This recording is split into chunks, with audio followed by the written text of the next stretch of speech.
All right, Albie. All right. Okay. So here we go. Today was a weird day. I've had all these premonitions of me dying by misadventure. 52 is a big year for people to die. Is it? It's a big year. 52 specifically? 52, yes. Okay. But, so I called it. If it happens, I called it. And cut this clip. Put a picture of the. I mean, everybody predicts you're going to die all the time. Yeah, no, but so, you put a picture. Alice, get do you some. have more specifics? No, get some internet clout from this. Okay. Okay? You've been having premonitions that you're going to die on the eve of your 52nd birthday. So here we go. Okay. But that's not what I want to talk about. Okay. But, I was so plugged in today with watching so much stuff that I just rewired my mind. And I was also, didn't sleep all that well. It was a weird day where I feel like all day I've been high. All day. And it's interesting. People have those days. And I think you have those days when you're a kid. Don't you have those days when you're a kid when you're just, kind of out of it some days? I guess so. I did. Doesn't matter. Okay. Revelation number 1. Okay. Revelation number 1. You see this shirt? Your Bluey shirt. My Bluey What shirt. up, party people? This is, yes, what up, party people? I do a lot of watching with Bluey because now I'm Mr. Mom. I am the mother and the father to the children. Well, Alice is away making money. And so I watch a lot of Bluey. It is not a bad show to watch. If you got to watch a show that's for kids, and it's good. It's better than anything that there existed 15 years ago. I'll tell you that. It's sure as hell better than Mickey Mouse Clubhouse. Oh, boy. Definitely better than Caillou. Oh, my God. Caillou was a scourge upon the I would earth. watch anime Caillou snuff films. Absolutely. Absolutely. Charm in the chat wants to know if you're smelling burnt toast. I did, no, that's not today. I did smell burnt toast a month ago in Farmington, Connecticut. I walked outside of my studio to get a walk-in before I was on the air, and it reeked of burnt toast. And I'm like, this is an industrial park where it is. I'm like, there's no way there's a burnt toast factory here. There's no way. So this is it. This is how Here I go. Well, actually, we don't know. That means stroke, right? So I could have just stroked. But maybe you had a stroke. I might be the. You didn't go check or anything. No, I'm not checking because that's the worst possible thing is the intake process. It's the worst possible thing is them to intake you and then slowly kill you to death to save you. Mm-hmm. Sorry about that. We had to pump him full of serum to try to make this thing that wasn't really bothering him go away, and now he's dead. Sorry. Cancer sucks. You can use that as a hashtag.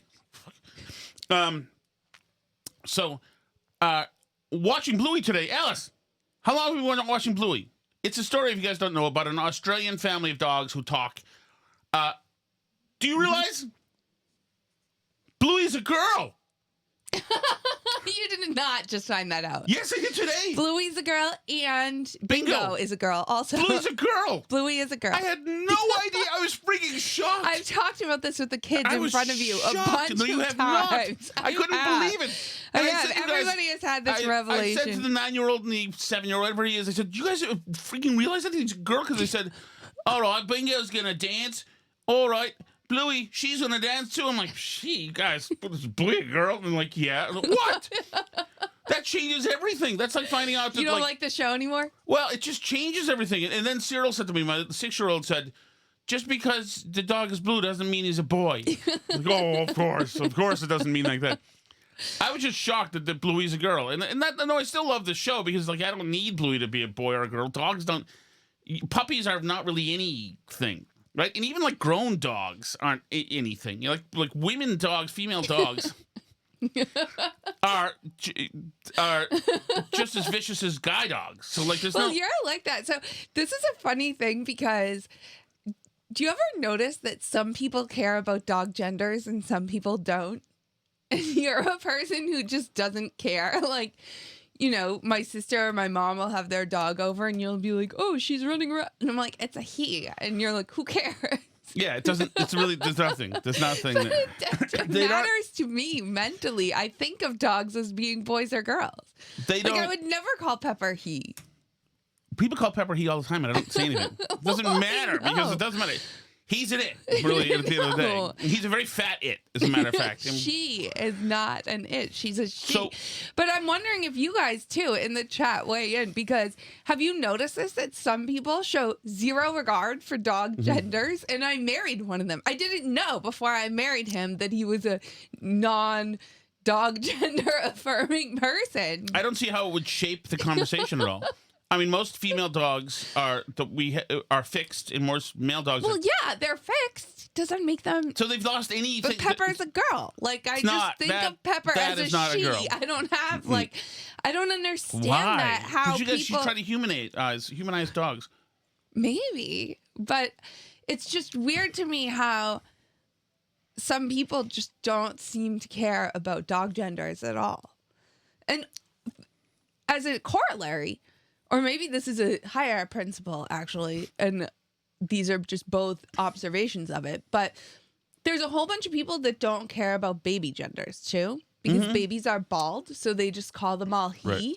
So, and this hasn't happened to me in a while, like, obviously, because I've had mostly boys, but when we had Sally, you could, like, have her in a pink fluffy dress with lace and bows and a Right. giant bow on her head and be carrying her. And someone will see a bald baby and be like, oh, he's so big. And you're like, she's in a dress. What's wrong with see, you? I women don't understand. But I think there are some people that just, like, don't recognize gender in the world. Well, but also, like, there are some people, like moms, who will dress the girl in all pink so you say it right. You know, it doesn't really matter. It doesn't. I did one time. I But, read like, it. you notice the dressing and you notice Right, that then you're you say- being pointed in the direction of saying most she. usually most men don't really want to talk about the baby generally. You know, that's but this stuff changes. But I remember once I encountered two lesbians at Beaver Brook, of all places, in Watertown when I lived there. And I had my greyhound there. So the lesbians felt I was allied with him. And they had some big fruffy dog. And I said, wow, his fur's so nice. And one of the ladies said, it's not fur, it's hair. Okay, nice talking to you. So that's the one thing. Julian Phil say all pit bulls are male and all poodles are female. I agree with that. And I agree with that. Emo J-Mo says they're all puppies, age nor gender matter to me. Okay, yeah. I mean, Pepper and I have had differences over the years. Whatever the kids, you know, if you have kids, especially if you get 5 kids, and little by little they will destroy every material thing you ever cared about, whatever was ever passed down to you, was your family legacy, etc. They will destroy it. Now, the few that my kids missed, Pepper got. So that is precisely. And I remember the moment I first exploded at Pepper is when I came home from the Super Bowl and she had destroyed all my shoes. But around the same time, she also ate the couch, and like she was. Yeah, and she was a puppy. She was kind of a This- terror. She could not be crated. Yeah. She could escape from the crate. She would rip out of it. She didn't care. She would fight like hell to run out the door. She would just jump over fences. Didn't matter. And no fence matter. It didn't matter.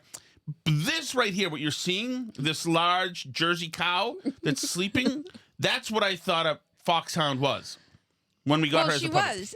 We were just a few years away from it. Yes, we were Like- 11 years away from it. Yes. Well, she chilled out a lot, I would say, around like between 4 and 6 years old, I think. We got her in 2014. So Okay, like but by the time she got up here, she was still trying to maul other dogs, and she still would right now. But it's yeah, fine. but she doesn't really like jump the fence here anymore. or She anything. does jump the fence. She's Here? 300 pounds, dude, and she gets that carcass over the fence. She must get desperate when you leave her outside too long. I'm sure she's getting desperate. I don't let know. her back in. No, but She never that's- jumps over the fence. Pepper, from me. just so you know, You're such a jerk. just so you know, I would never want you to stray from us. That said, if you look at the incredible adventures and journey of Feifel Mouskowitz and other such animals, there's an entire world full of adventures. If ever wanderlust overcomes you, I'm just saying that perhaps she's a great dog, and we welcome all dog food sponsors, obviously, because she's wonderful. She's wonderful. She's also available if anybody wants her. But so I was thinking, No, Bubba. Tim and Ken called me today. Oh, okay, well, the gender item number 3. I have, for the first time, let my son James in on a huge intel secret Okay. that I've kept him from for his whole life. But he heard us in the podcast talking about this, so it's now it's been leaked to him. Okay. So I had to bring him in. I had to pull the door and the book out of the library, so the whole wall went. Bring him into the secret chamber, and show him essentially the Holy Grail. I have, for the first time, Alice. You know, I've got a bunch of ribeyes on sale. I have introduced him because he's aware of it, and because he's been a good son. He watches the baby during this podcast, etc. He's helpful around the house. I have given him his initiation, his rite of passage into young manhood. What would you say? Is he 11? Yeah. Okay. He had his first cocktail today. No. No. I don't believe it. That's right. He did not. No. Even better. I'm going to say, What? Can I guess what it is? Yes. That you taught him what the good pieces of steak are. Correct. I know you. Goes against everything.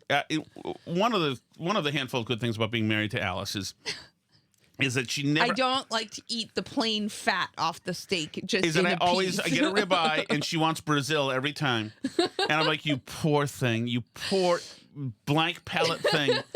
But I love it because I get all the fatty pieces, and that's such a win. And that's right, like that's.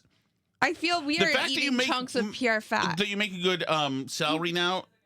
That's the first reason to continue to be married to. Number 2 is the fact that you let me have all the good food. That's incredible.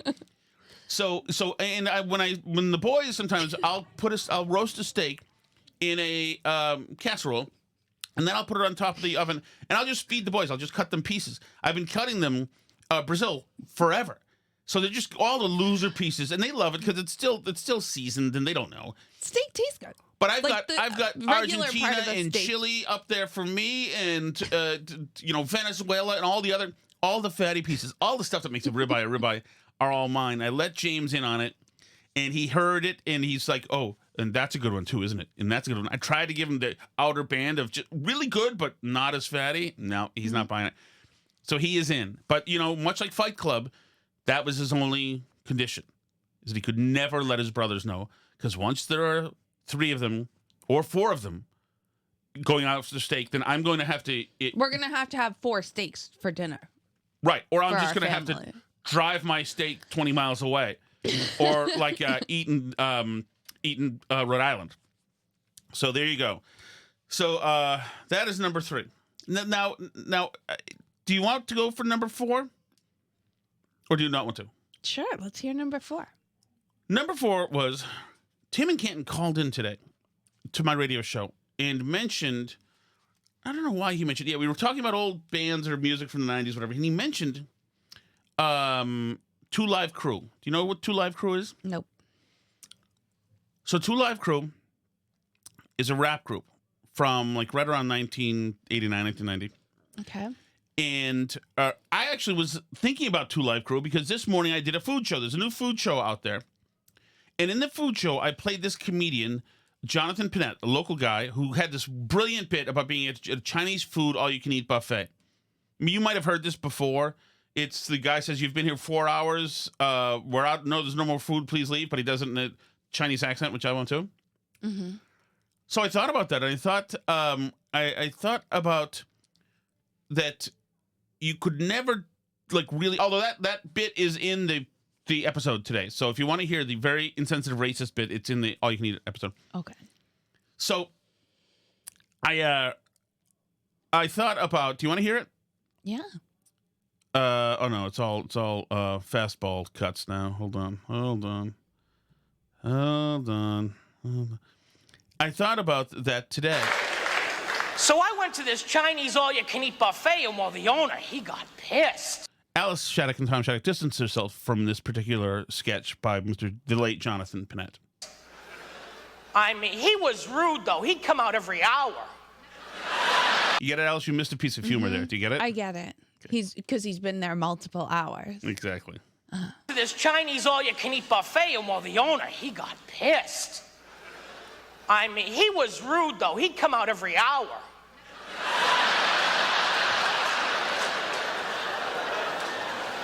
Son of a bitch, still here.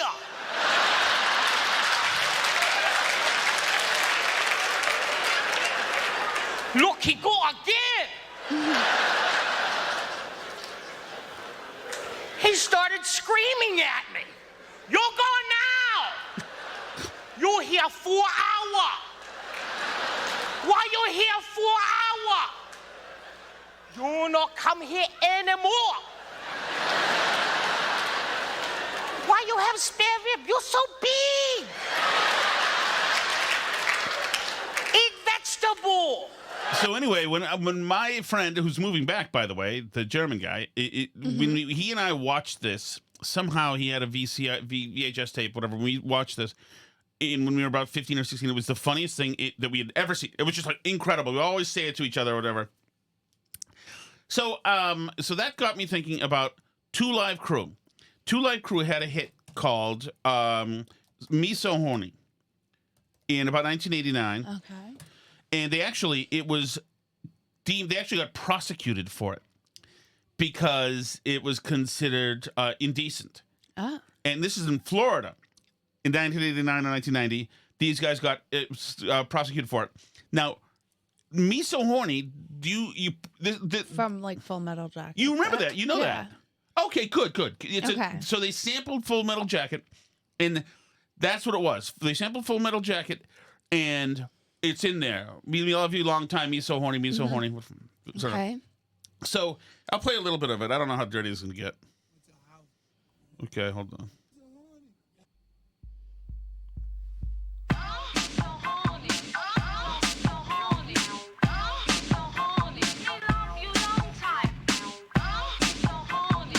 So that was a huge hit.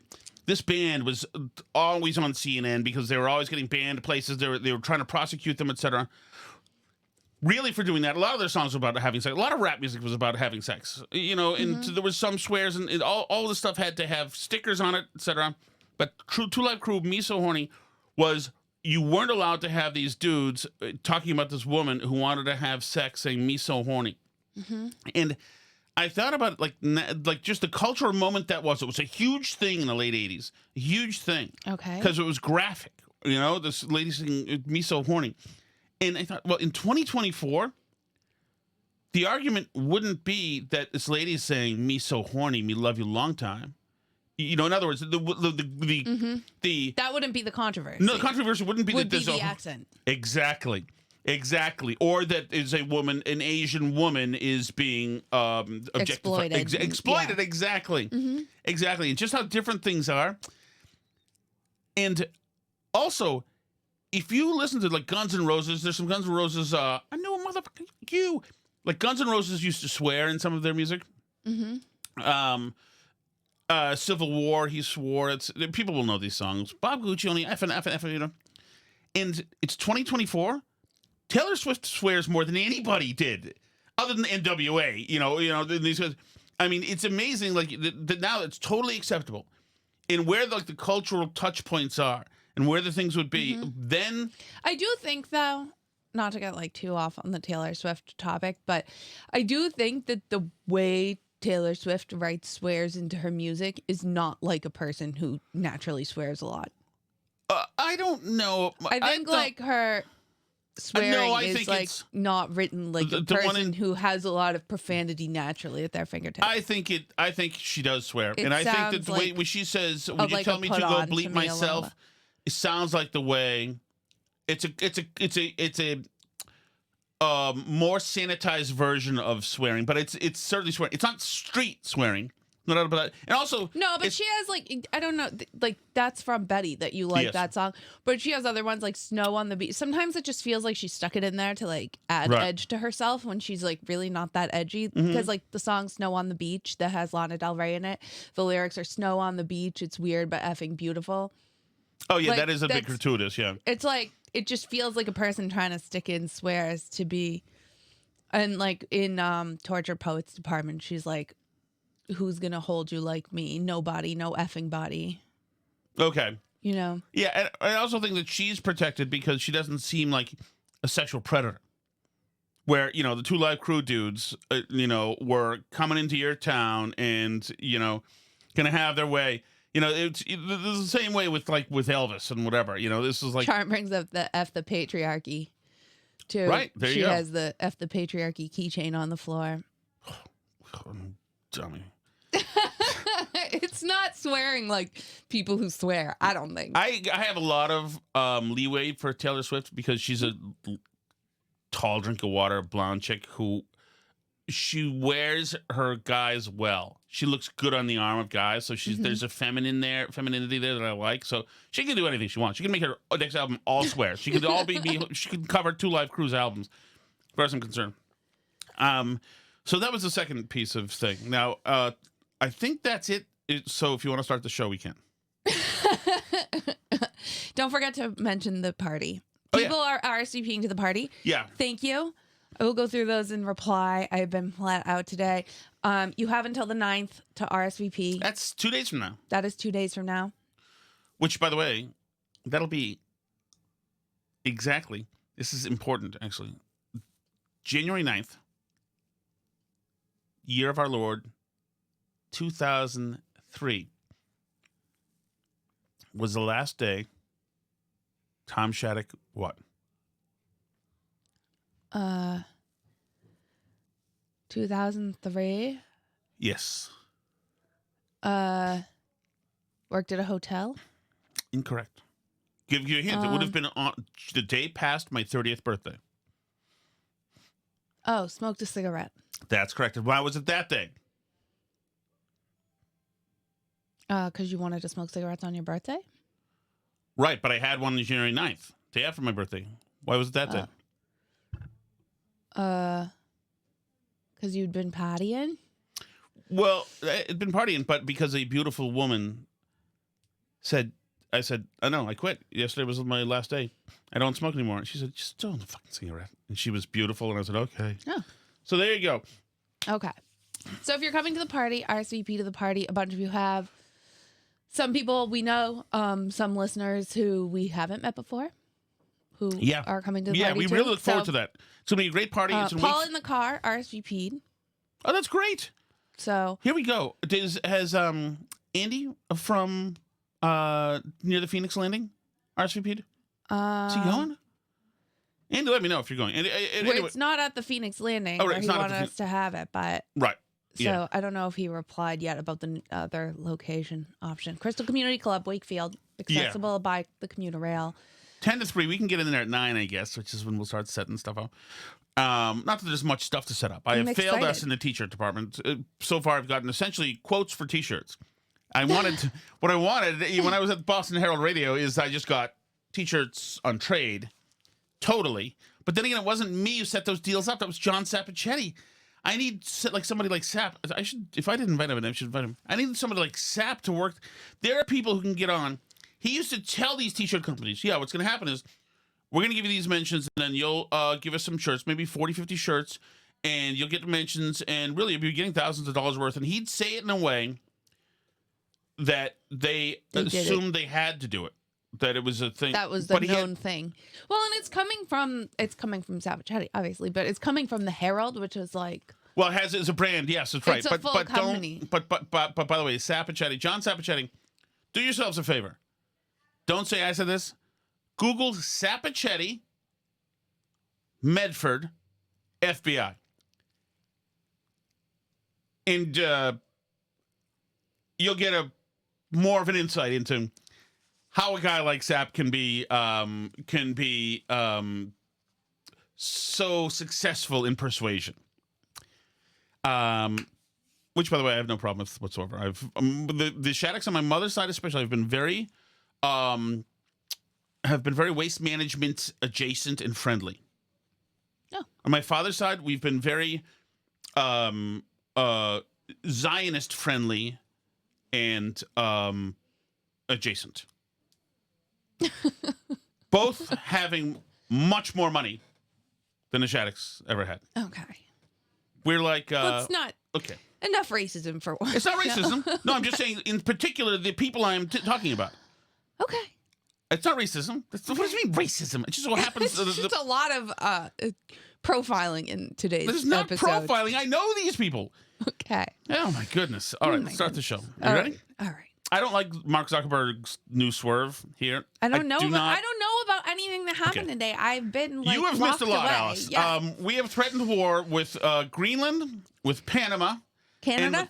Panama and Canada. Okay. So it's 3 so far on the docket. Nice. Donald Trump had a presser. He does not give an absolute. He is so freaking comfortable there that it is. He is just ruling the roost. He is telling people, the press better get ready. You better get ready, press, because he does not care what you're thinking about this. He had a hour-long press conference and said whatever the bleep he wanted to today. We'll play a little bit of it. One of the things was he said that he's going to get Greenland. We need it strategically. And we want the Panama Canal back.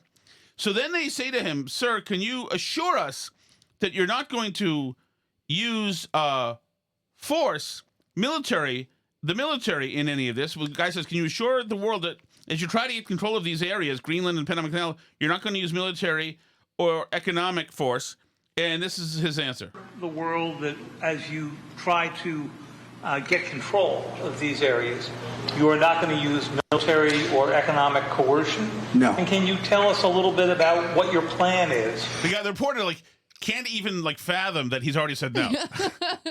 I'll just keep talking because I don't. He's not going to say no, so I'll just have a follow-up for him so he can say something. Unbelievable. Or economic coercion? No. And can you tell us a little bit about what your plan is? Are you going to negotiate a new treaty? Are you going to ask the Canadians to hold a vote? What is the strategy? Yeah, And then I can't assure you, you're talking about Panama and Greenland. No, I can't assure you on either of those two. But I can say this. We need them for economic security. The Panama Canal was built for our military. I'm not going to commit to that now. It might be that you'll have to do something. Look, the Panama Canal is vital to our country. It's being operated by China. China. So now there's a couple things happening here. One, of course, is the 1 in 1,000 chance that actually he means it and we're going to roll tanks into Greenland, which is not really what we voted for. But mostly, I like what he's doing to the press here.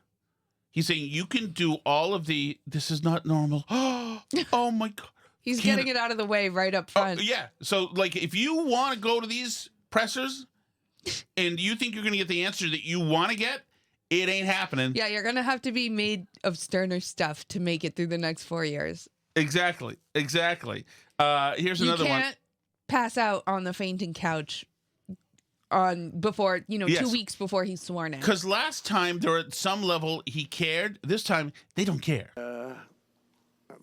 Can't let that happen. Mexico's really in trouble, a lot of trouble. Very dangerous place. And we're going to be announcing a future date pretty soon. We're going to change because we do most of the work there and it's ours. We're going to be changing sort of the opposite of Biden, where he's closing everything up, essentially getting rid of $50 to $60 trillion worth of assets. We're going to be changing the name of the Gulf of Mexico to the Gulf of America, which is a beautiful ring that covers a lot of territory. The Gulf of America, what a beautiful name. And it's appropriate. It's appropriate. And Mexico has to stop allowing millions of people to pour into our country. They can stop them. And we're going to put very serious tariffs on Mexico and Canada, because Canada, they come through Canada too. And the drugs that are coming through are at record numbers. So we're going to make up for that by putting tariffs on Mexico and Canada. Substantial tariffs. And we want to get along with everybody, but they have to. It takes two to tango. We're approaching. Okay, so he's essentially come out here and said that everybody who I mention, we're in a Cold War with, and it's a potentially hot war. Mm-hmm. Just everybody we mention, and we don't care what you say. He also then went to go to Judge Aileen Cannon blocked Jack Smith's documents, the report. She was going to put out a huge report. He also went after him. Thank you. We have some breaking news. You may not be aware of this, but it looks like Cannon has blocked the DOJ from releasing the Smith's report until further court proceedings. Get your thoughts on that. That's a big story. Yeah. So, if I get it right, the fake witch hunt started by the DOJ having to do with books and Do you realize that nobody calls what Jack Smith does, using all these assets, millions of dollars worth of resources, put to work, a fake witch hunt? Trump is so disrespectful to this guy. He calls him a psychotic. He calls him all sorts of stuff. Like, nobody, this is the unheard of thing, that this is how you speak to the establishment when the establishment tries to destroy you, destroy your business, destroy your lives, put you in jail, put your family in jail, is unwilling to somehow prevent somebody from shooting you in the head, and you survive it all. This is the attitude you have now. Trump has no time. He is level setting here. And like part of it, I don't even know, nobody, the polling for Greenland, even though it does make sense, was not really strong. And the polling to rename the Gulf of Mexico does not exist. Right. Splash in the chat says, if we agree to rename Greenland after the native residents' natural name for the island, I think we can get the liberals on board. Jesus.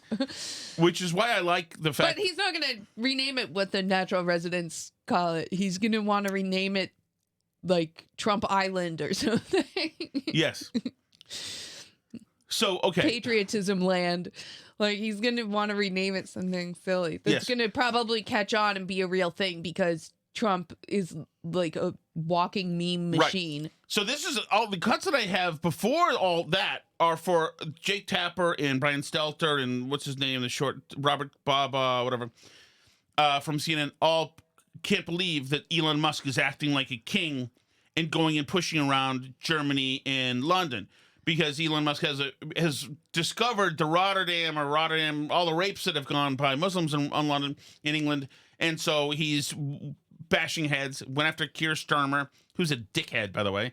Well, and I love this because all the people in Europe are like, "Oh my God, Elon Musk is interfering with our elections!" Like, because he said some stuff online, he controls this platform. Imagine going around crying because a billionaire says something mean about your country. Yeah. But Elon Musk, by the way, is allowed to talk to whoever the hell he wants to. He can say what he wants to. Even if he owns a platform. Yes. They don't. So now, the big thing that you missed is that all of the internet curation resources that Zuckerberg had. Zuckerberg now is a psychotic. He's a 1970s disco hippie with a huge afro is what's happening here. He is ending Meta's fact-checking. It's all gone. Remember your friend, the huge fat my one? super liberal friend was a Facebook fact-checker. Exactly. That's all being ended immediately. He's moving their trust and safety moderation from California. We're going to move our trust and safety and content moderation teams out of California, and our US-based content review is going to be based in Texas. As we work to promote free expression, I think that it will help us build trust to do this work in places where there is less concern about the bias of our teams. Which is huge. Right. They've got Facebook and Meta. A lot of people on the right are saying we're not accepting this guy, and I'm all for it. I'm all for it. Who cares what his motivation? He's obviously going through something, and I think also for a lot of people who are grounded in the normal day-to-day of transacting and TED Talkies that Trump has inebriated them, has made them inebriated with a fresh new mindset. Well, yeah, I think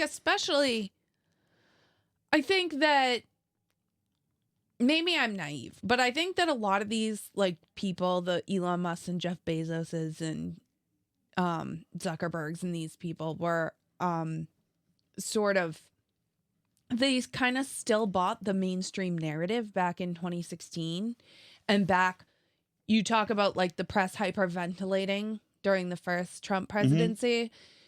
Like, people bought into that, you know, that like something really scary was happening and that Biden was then the return to normalcy after all that. And then the Biden presidency was so awful, especially if you were in any kind of business, and run so incompetently, and just, it was so embarrassing for anyone who wanted to seriously, you know, pretend that they supported this administration, to have to defend them for like Karine Jean-Pierre and Hunter's crack and being in the White House, and, you know, topless trans activists running around, and the guy stealing luggage, and, you know, Pete Buttigieg being on paternity leave without telling anybody, and Lloyd Austin disappearing, and weaponizing the DOJ against parents. I mean, like, the list just went on and on and on. He's going to stop evictions because of COVID. He's going to do what? Like, he's going to forgive student loans. Right. Like, it became an embarrassing thing to have to defend the Biden administration. Can I add? And I think for real people. And you ended up looking like a fool if you tried to do it. Look at Mark Cuban. Right. Oh, totally. Look what a pathetic loser Can he I add looks something like. to that too? In so short, it's embarrassing. I also think that the left's reaction to October 7th means something. And I think it means something to guys like Zuckerberg, who I assume is Jewish. Yes. And who's also a CEO, who's looking at the left and who they're applauding these days. You know, people who massacre Jews and people who kill CEOs. Well, they're saying, you know what? Maybe I'll try it over here for a little bit. The left made their bed with crazy on a whole number of issues. So if you're like sort of a rational, reasonable centrist, then like, yeah, you're going to be for Trump. And you sense it even from people. And like, people are saying, oh, I don't really trust Zuckerberg. Like, yeah, he's still probably a liberal on lots and lots of issues, right?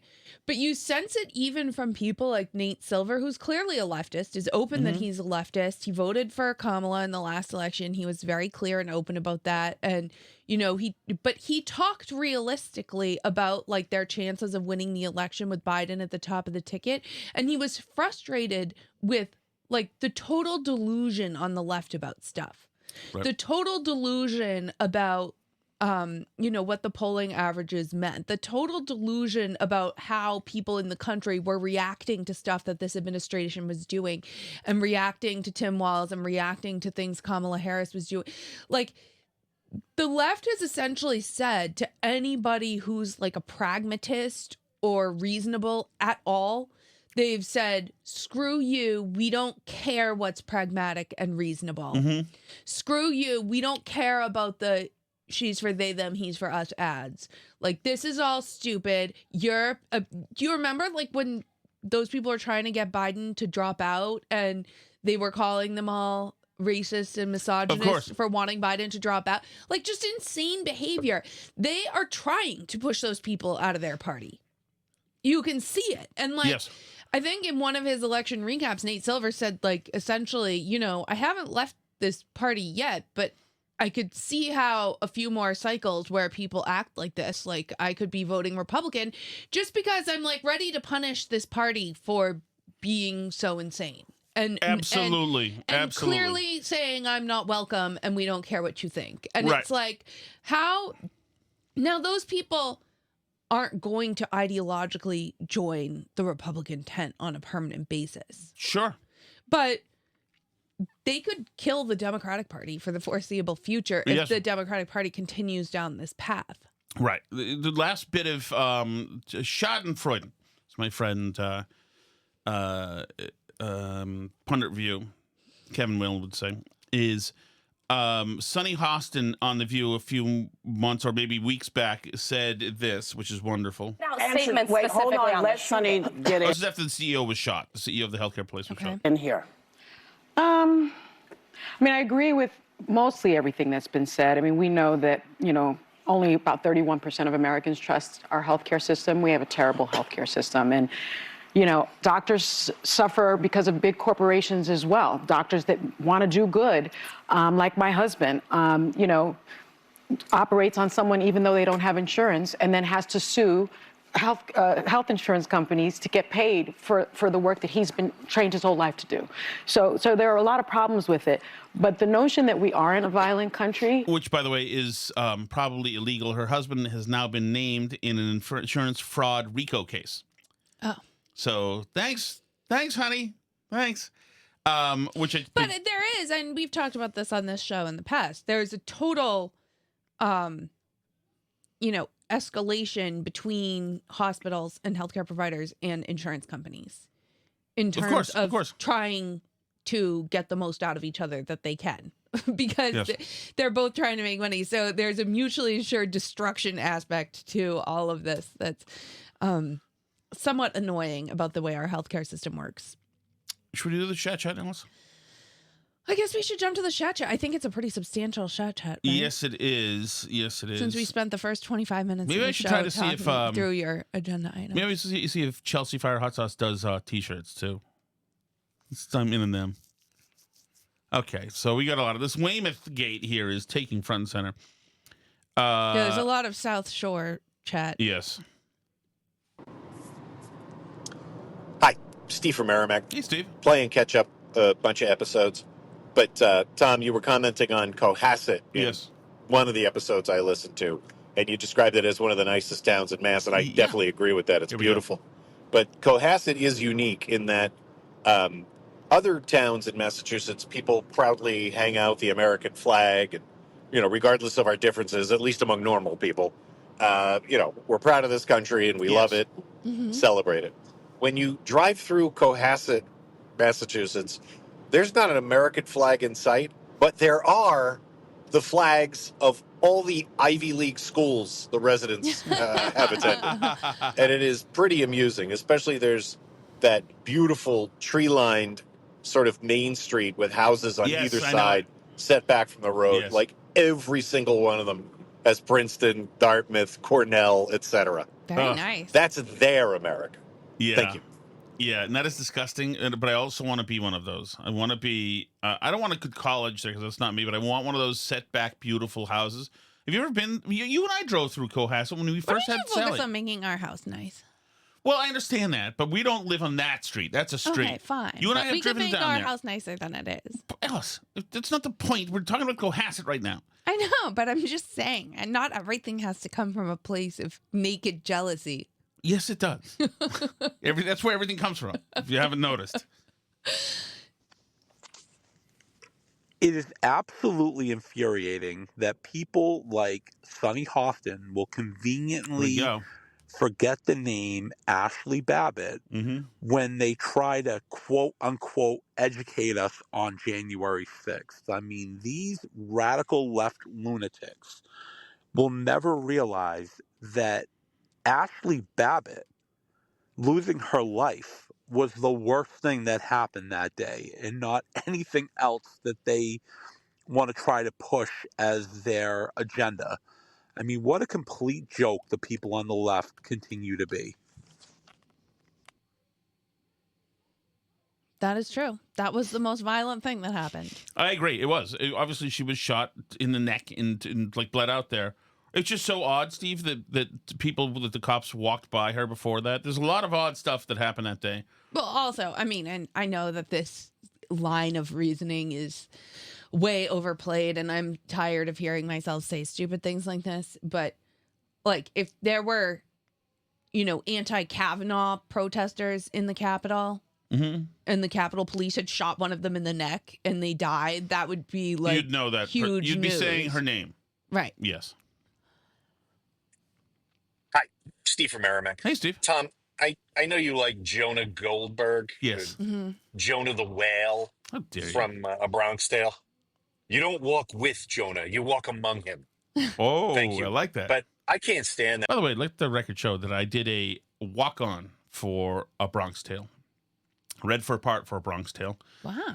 Yeah, in Cambridge at some church or something. And needless to say, for some reason, I could not pull off playing a youthful Italian gangster. I didn't have it. I didn't have the chops, and so I didn't get that. I've never done anything theatrical that worked, but I just remembered that. that guy. One positive thing I can say about him is he's one of the guys from my high school, so right after high school, who also tried for it was named Roger Mouzakis. And I don't even like why are you going for this? Like, because Roger looked the part, whatever. And I said, I don't know, just gonna see if I can get it, I don't know, whatever. Right after high school, and I thought, I'm glad I don't necessarily need to see Roger anymore in my life.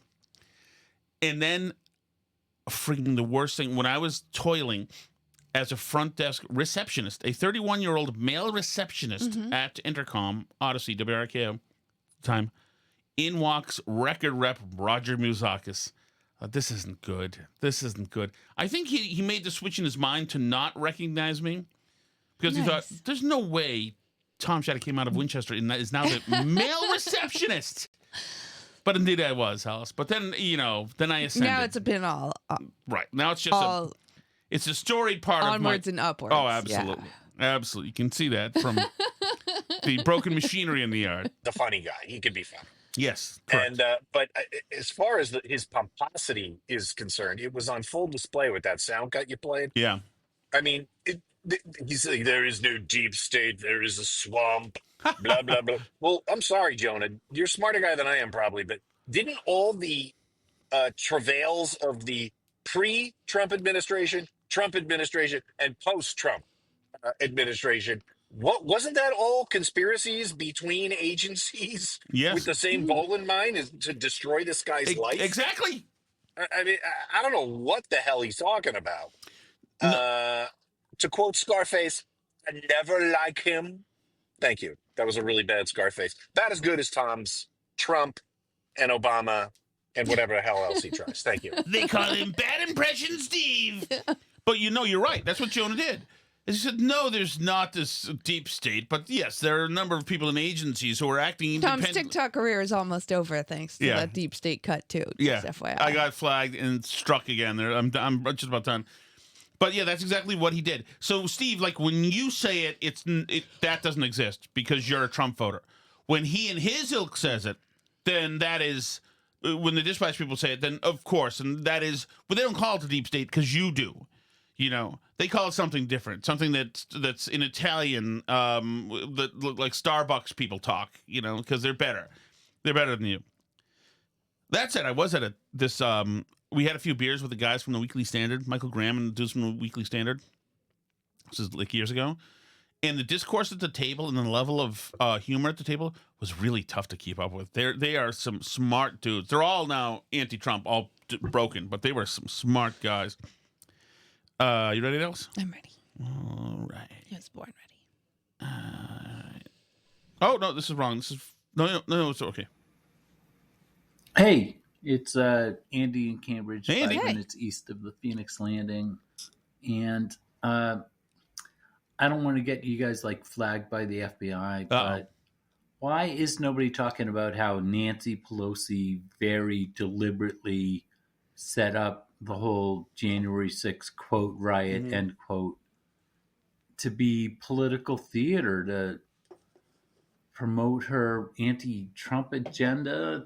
32 seconds. Yeah, Andy, you're right about that. I watched the video with her daughter. I don't know if you've seen it yet, Alice. You've been busy, but I sent it to us. It's her daughter giving a lecture, talking to some people just about how the plan was really to make it seem more like insurrection. And she's like, which is absurd, of course, because they weren't armed or anything. But the idea is to use this for the election. Man, the good thing is that a lot of these Democrats, a lot of these progressives can't help but brag about it after the fact. But yeah, no doubt that should be something. She should be in jail. Obviously, Schumer should be in jail. They should all be in jail. Turning down additional security and all that stuff. Of course, Pelosi did too. How do you have people protesting the election who make it very clear they're going to march on the Capitol and have it underdefended? Freaking amazing. Amazing. You ready, Alice? Hello, Tom. Hey. Give me a call. This is Rob Lick the Boot. Hey, Rob. 860-707. Rob, you do not have to give me your number. I appreciate that. Call or text. We will stick to messaging, Rob. I appreciate that, but there's no time for calls. Not because I'm cool, but there's just no time for calls. I have not talked to Alice yet. Right now, the first this time is today. The first time we've talked today. The That is two of us. absolutely true. Hey guys, John the car. Hey John. I didn't think that Tim from Canton was a good representative of my hometown, so I wanted to clear up a couple of things about the Millennium City. Did he take a shot at Tim from? Does Tim from Canton have a glottal stop? Tim from Canton? Yeah. Maybe it's because I say Canton. Yeah, but you don't have a glottal stop, do you? No, but sometimes I say Canton because they say that in Connecticut a lot. So They do all over. they're yeah. all over New Canton. Britain. Yeah, it's huge. It's huge. And I enjoy it, so sometimes I say that. Yeah, there But was one- usually I say Canton. There was this great in bar my near real Fenway life. called Copperfields, and me and my dad and a friend went there before a Red Sox game. This is probably late 90s, 1999 or so. And this cute waitress was from Dayton. She would say, "Yeah, I'm from Dayton." And my dad was like loving her. And he said, "So what, did you say you're from Brighton?" And she would say, "Dayton," and he would just try to kid. And he wasn't making fun of her. He thought it was attractive. If you knew my dad, you'd be familiar with this. Yes, the Millennium City. We stepped up from town to city in the year 2000. We were incorporated in 1622. Wow. Very nice. By an offshoot of Pilgrims that later on became Mad Cannibals. Wow, really? Well, hold on. Were they mad cannibals, or was it cold and everybody was dying and there was no food around? There's a difference. Mount Rushmore would look like Abigail Adams, our first. Here we go. I like Abigail second Adams. first lady. Yeah. Charlie Coyle, the Boston Bruin. Rob Coyle. Neither me nor Alice know who Charlie Coyle is, unfortunately. I trust you that he's a Boston Bruin. I guess so. Cordry, who you know from Hot Tub Time Machine Rob and Corddry. Children's Hospital. Okay. And of course, international cocaine kingpin George Jung. Give like the Jerry movie Thornton Blood? from Barstool Sports an honorable mention on that. Is that different? Wait, who? George Drum? Is this the guy from Blow? That's what I'm just And of guessing. course, international cocaine kingpin George Jung. Drum? Give Jerry Thornton from Barstool Sports an honorable mention on that. We're a very blue collar town. Your memories of it being a highfalutin town are wildly off. That is from my friend David Dudsey Sheehan, who was a concierge at the George Jung. Yeah, that's who Blow is based on. Really? Oh, we love him. I mean, we love Johnny Depp's portrayal of him. The only good, perfect Boston accent ever done. And Penelope Cruz, yeah. Very blue collar, and maybe I've been all around the world, and maybe the most eccentric and bizarre people that I have ever come in contact with. Wow. And some of the toughest SOBs I have ever met. That is my town of Weymouth, Massachusetts. Wow. Millennium City. Millennium City. Who knew? Did you know that, Alice? Splash in the chat says Weymouth is God's country and That's proof what he has a Dudley used sense to of say. humor. Well, here's my other thing. Wait, is Splash in the chat also John in the car? I don't know. Is that true? I don't know. I'm not sure. I don't know. Hi, Steve from Merrimack. Hey, Steve. I'm playing catch up with a bunch of episodes that I missed while I was away, and I was just in the Amesbury Stop and Shop listening to the final 15 minutes of the January 1st episode, where I could not stop laughing. There were great messages in the chat. Yeah. And then Tom was telling the story of the eyebrowless German music critic. It was great. Oh my God. That's, if you're looking for a laugh, the last 15 minutes of that show is fantastic.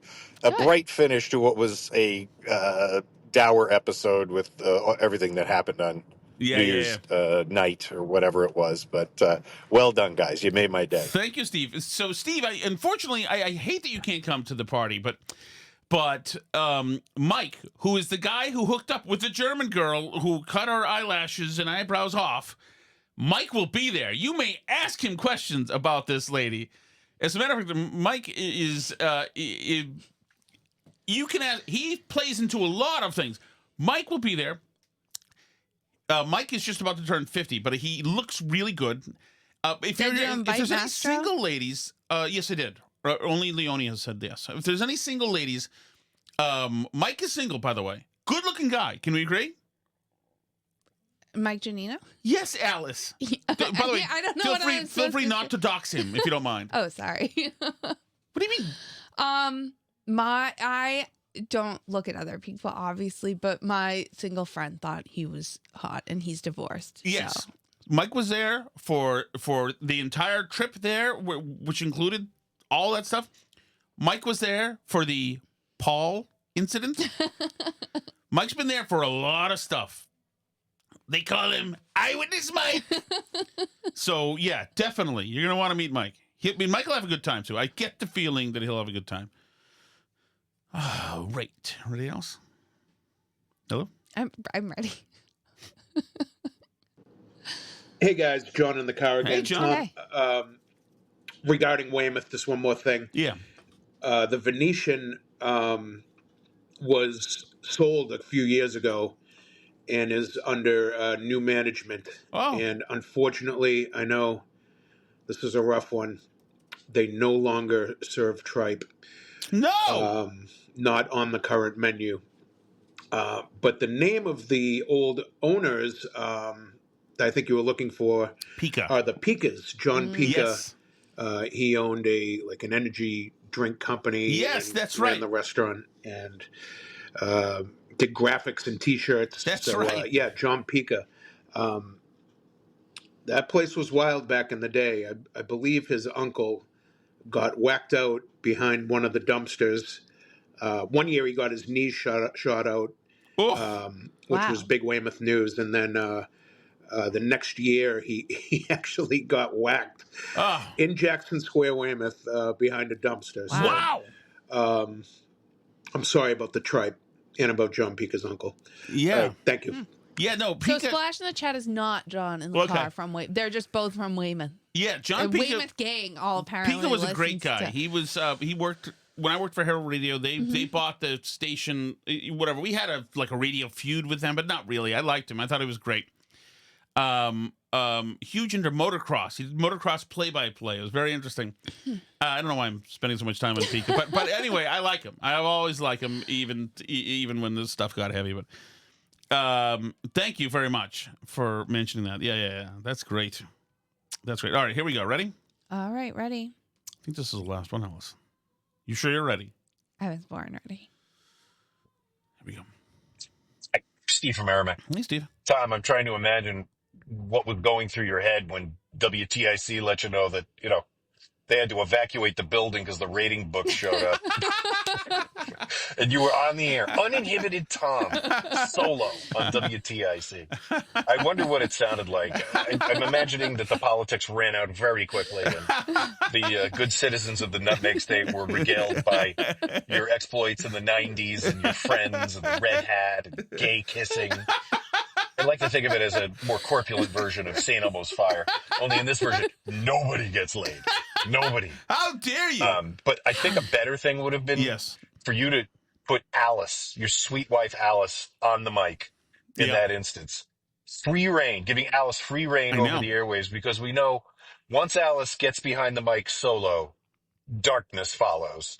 The people of Connecticut would have been treated to anxiety, depression, and darkness. Commercial free. Oh, what a thing it could have been. I know. She was upstairs. The talk radio listeners like that. Do you ever listen to Cooter? Yeah. No, they It's all like they like to hear a volatile, and, dangerous woman. Yeah. Stuff's happening. They want to hear that I'm a prepper and I have my bug out bag ready to go and all that stuff. Anyway, but yeah, I'm out of the popping on the air with Tom business right now. I know. I know. This is what happens. You're a suit now. I know. You're company man. Thank you so much for listening, everybody. We'll see you tomorrow. Sorry I was so late tonight. I don't have optimism that tomorrow is going to be an early night, but I think maybe Thursday we could do a show at a reasonable hour, potentially. All right. I'll be here. That's my thought. Yes. But anyway, thank you so much. We appreciate you. RSVP for the party. If you want to join the Patreon, it's patreon.com/burnbarrel or always burnbarrelpodcast.com.